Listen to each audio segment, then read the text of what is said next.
बिस्मिल्लाहिर्रहमानिर्रहीम। अस्सलाम वालेकुम। मैं हूं महरीन सब्तैन। देख रहे हैं आप मेरा यूट्यूब चैनल और फेसबुक पेज। नाज़रीन, आज जो कहानी मैं आपके साथ शेयर करने जा रही हूँ ये हमारी एक बहन ने शेयर की है और उस बहन ने ये कहकर शेयर की है कि हमारी बहुत सी बच्चियाँ हैं, बहनें हैं, नई नई शादियाँ होती हैं, घर की ज़िम्मेदारियाँ होती हैं, बच्चे हो जाते हैं, ज़िम्मेदारियाँ बढ़ जाती हैं और ऐसे में मेड हाउस हेल्प एक ऐसा एलिमेंट होता है जिसके बगैर गुजारा हमारे घरों का बहुत ही मुश्किल हो जाता है। ऐसे में इन घरों में रहने वाली बच्चियों के लिए एक पैगाम भी है। उनको एक मैं कहती हूँ कि एक आपकी अपनी बहन की तरफ से एक आपके लिए मशवरा है कि खुदा के लिए आप बिल्कुल मेड रखिए, आप हेल्प रखिए, लेकिन इन बातों का बहुत ख्याल रखिएगा। अपनी कहानी उन्होंने शेयर की है। आज वो बहुत दुखी हैं और उस दुखी होने की वजह भी यही हाउस हेल्प है। हमारी बहन बताती हैं कि उनकी जब शादी हुई, शादी होकर वो इस नए घर में गई। पूरा एक भरा पूरा घर था, ससुराल था और ज़ाहिर सी बात है वहाँ पे फिर ज़िम्मेदारियाँ भी होती हैं। शुरू में ही वो कहती हैं कि मेरे शौहर ने बहुत सी चीज़ें मुझे बता दी थी, किस तरह से वालदा का ख्याल रखना है, सबके साथ अच्छे से चलना है, सबका ख्याल रख के चलना है, सबको साथ लेकर चलना है। तो कहती हैं कि ये चीज़ें जो है मैं इसका बड़ा ख्याल रखती थी पहले दिन से। मेरे घर की तरबियत भी कुछ ऐसी थी कि मैंने इन चीज़ों का बहुत ख्याल रखा। वो कहती हैं लेकिन ज़ाहिर सी बात है बड़ा घर आना था। मेरे 3 देवर थे, उनकी शादियाँ नहीं हुई हुई थी, मेरी 2 नंदी थीं, वो भी घर पे ही थीं। तो आप इससे अंदाज़ा लगा सकते हैं कि अच्छा भरा पूरा घर था। अब ऐसे में ज़िम्मेदारियाँ जब ज़्यादा होती हैं, काम का बोझ पड़ता है, फिर सवाल जवाब होते हैं, कोई अच्छा मानता है, कोई बुरा मानता है, कोई माइंड कर जाता है, तो बहुत चीज़ें मुश्किल होना शुरू हो जाती हैं। ऐसे में उन्होंने अपने शौहर से दरख्वास्त की कि मुझे आप एक मेड जो है मुझे बहुत ज़रूरत है। तो घर में ठीक है मुलाज़िम बाहर से आते हैं, लेकिन एक डे एंड नाइट हमें लड़की रखनी चाहिए, क्योंकि मुझे बहुत मुश्किल हो रही है। तो उस वक़्त तो उनके शौहर ने कहा कि अभी गुज़ारा करो किसी तरह से, एक हाउस हेल्प और बढ़ा दी, क्योंकि उनकी वालदा को कोई ख़ास पसंद नहीं था कि घर में एक फुल टाइम लड़की हो जो सर के ऊपर ही बैठी रहे, इस तरह से वो कहती थीं। तो वो कहती हैं कि उस वक़्त तो नहीं रख कर दी। फिर वो कहती हैं कि मैं उम्मीद से हो गई, फिर मेरे यहाँ औलाद की विलादत हुई। कुछ अरसे तो वालदा के घर रह कर आई, लेकिन फिर चीज़ें मेरे लिए बहुत मुश्किल होना शुरू हो गई, चीज़ें सँभालना, करना। ऐसे में मैंने जब दोबारा अपने शौहर से ज़िक्र किया तो उनको भी एहसास हो रहा था कि बच्चा जो है वो टाइम माँगता है और मैं सब कुछ नहीं कर पा रही और चीज़ें जो हैं वो बड़ी मुश्किल हो रही है। तो ऐसे में फिर वो कहते हैं कि उन्होंने मुझे इजाज़त दे दी और फिर मैंने एक सर्विस प्रोवाइडर से उनसे बात करके मैंने घर में एक मेड जो है वो रख ली। वो कहती हैं वो मेड आई तो मेरी ज़िंदगी बड़ी ही आसान हो गई। मैं बच्चा उसके हवाले करती, मैं काम करती, फिर मैं जाके बच्चे को सँभालती तो वो काम करती और इस तरह ज़िंदगी जो है बड़ी ही आसान हो गई। आहिस्ता-आहिस्ता वो कहती हैं कि उस मेड ने मेरे घर का पूरा जो इंतज़ाम होता है ना वो सँभाल लिया। सफाई के लिए तो बाहर से बंदा रखा हुआ था, लेकिन किचन उसने सँभाल लिया। मेरे शौहर के कपड़े, मेरे बच्चे के कपड़े, मेरी सास की चीज़ें, यहाँ तक कि वो पूरे घर में घुल-मिल गई। अच्छा, वो कहती हैं कि जो मेड थी ये इसने कुछ पढ़ा-लिखा भी हुआ था, क्योंकि रिसाले किताबें ये पढ़ा करती थी, कहानियाँ पढ़ा करती थी। तो 7-8 जमातें शायद इसने पढ़ी हुई थी।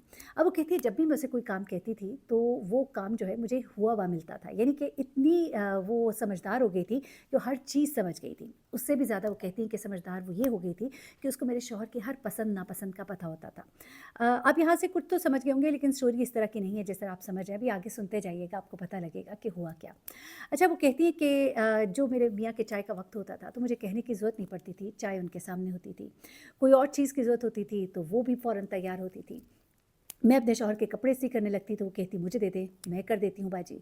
और यूँ करते-करते वो हाउस होल्ड की एक बहुत ही मतलब समझे कि एक हमारे घर का हिस्सा बन गई। उसके बगैर उसकी छुट्टी पर हम लोग परेशान हो जाते थे कि वो कब वापस आएगी, और हमने उसको बिल्कुल अपनी बहनों, बच्चों की तरह, बेटियों की तरह रख लिया था। अब वो कहती हैं कि 1-2 बार मुझे अपनी वालदा के घर जाना पड़ा।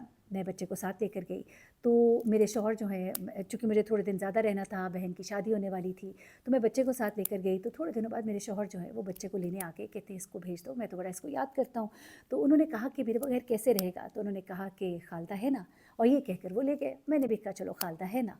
अब उसके बाद वो कहती हैं कि जब मैं घर वापस आई तो मैंने देखा कि मेरा बच्चा जो है वो इतना ज़्यादा खालदा से मानूस हो गया था कि वो मेरे पास आता तो रोना शुरू कर देता था, खालदा के पास जाता तो खामोश हो जाता। अब वो कहती हैं कि ये चीज़ मुझे थोड़ी सी तकलीफ़ देना शुरू हो गई थी, तो मैंने अब ये करना शुरू किया कि मैं खालदा के हवाले काम ज़्यादा कर देती थी और बच्चे को मैं खुद ज़्यादा संभालती थी।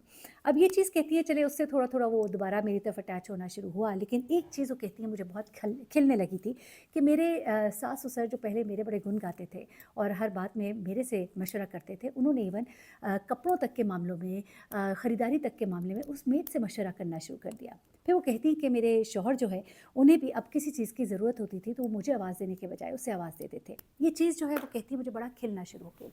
वो कहती हैं जब ये मुझे बहुत खिलना शुरू हुई तो मैंने थोड़ा-सा टेक ओवर करने की कोशिश की।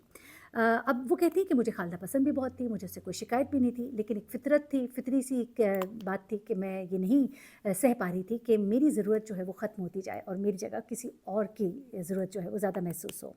ऐसे में वो कहती हैं कि 1-2 बार ऐसा हुआ कि मेरे शौहर ने मुझे खालदा के सामने ही डाँट दिया, किसी ऐसी बात पर जिसमें गलती खालदा की थी, लेकिन मैंने उसको कुछ कहा तो इन्होंने मुझे डाँट दिया, जबकि मैं उससे कुछ गलत बोल भी नहीं रही थी, लेकिन मुझे ये कह दिया कि ये तुम क्या कर रही हो? कैसे बोल रही हो उससे? वो कहती है ये बात मुझे हज़म ना हुई और मुझे बहुत बुरा लगा। अगले दिन वो कहती हैं कि जानबूझ के मैंने किसी बात पे खालदा को कुछ कहा कि मैं देखूँ क्या होता है। तो उसके बाद वो कहती हैं कि दोबारा मेरे शौहर जो है वो बड़े नाराज़ हुए, बल्कि उन्होंने एक दिन तो मुझसे बात ही ना की। वो कहती है ये चीज़ मेरे लिए बहुत तकलीफ़ देती और मैं ये सोचने पर मजबूर हो गई कि मुझे खालदा से जान छुड़ानी होगी।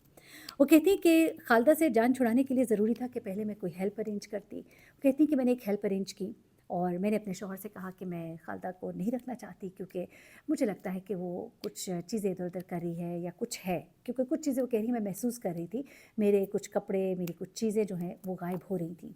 तो वो कहते हैं कि मेरे शौहर ने मुझे इस बात पर डाँट दिया कि अब एक बंदा रखा हुआ है अच्छा, बच्चा भी ठीक से चल रहा है, मामलात भी चल रहे हैं, अम्मी भी खुश हैं। तो वो कहती है कि मैंने जब इंसिस्ट किया तो वो मुझसे लड़ पड़े।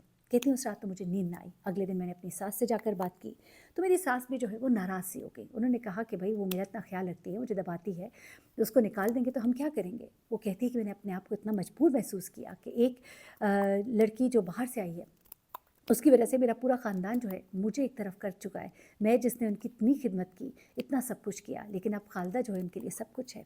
यहाँ पर वो कहती हैं कि मैं थोड़ा दिल बर्दाश्ता भी हुई, लेकिन फिर मैंने एक स्टैंड लिया। मैंने कहा कि नहीं, ऐसे नहीं चलेगा। अब मैंने हर चीज़ को अपने शौहर के काम खुद करने शुरू किए, बाकी चीज़ें, और इन कामों में मेरा बच्चा सैक्रिफाइस होना शुरू हुआ। मैंने उसे खालदा के हवाले करना शुरू कर दिया।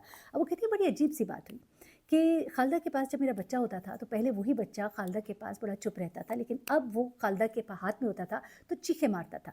वो कहती मुझे समझ ना आई कि ये क्या है। आखिरकार वो कहती हैं कि मैं एक कैमरा जो है वो लेकर आई। 2-3 हज़ार के जो कैमरास मिलते हैं जो कमरे में रख दिए जाते हैं, वो कहती मैंने वो रखे और एक दिन वो बच्चे के साथ थी और मैंने देखा उसमें बाकायदा कि उसने बच्चे को, जैसे ही मैं उसे बच्चा देकर गई, मैं बाहर गई और मैंने फ़ौरन अपने फ़ोन पे चेक किया। थोड़ी देर के बाद बच्चे की ज़ोर से चीखने की आवाज़ आई और वो उसे कहती मैं देख रही थी, उसने उसको ज़ोर से चुटकी काटी।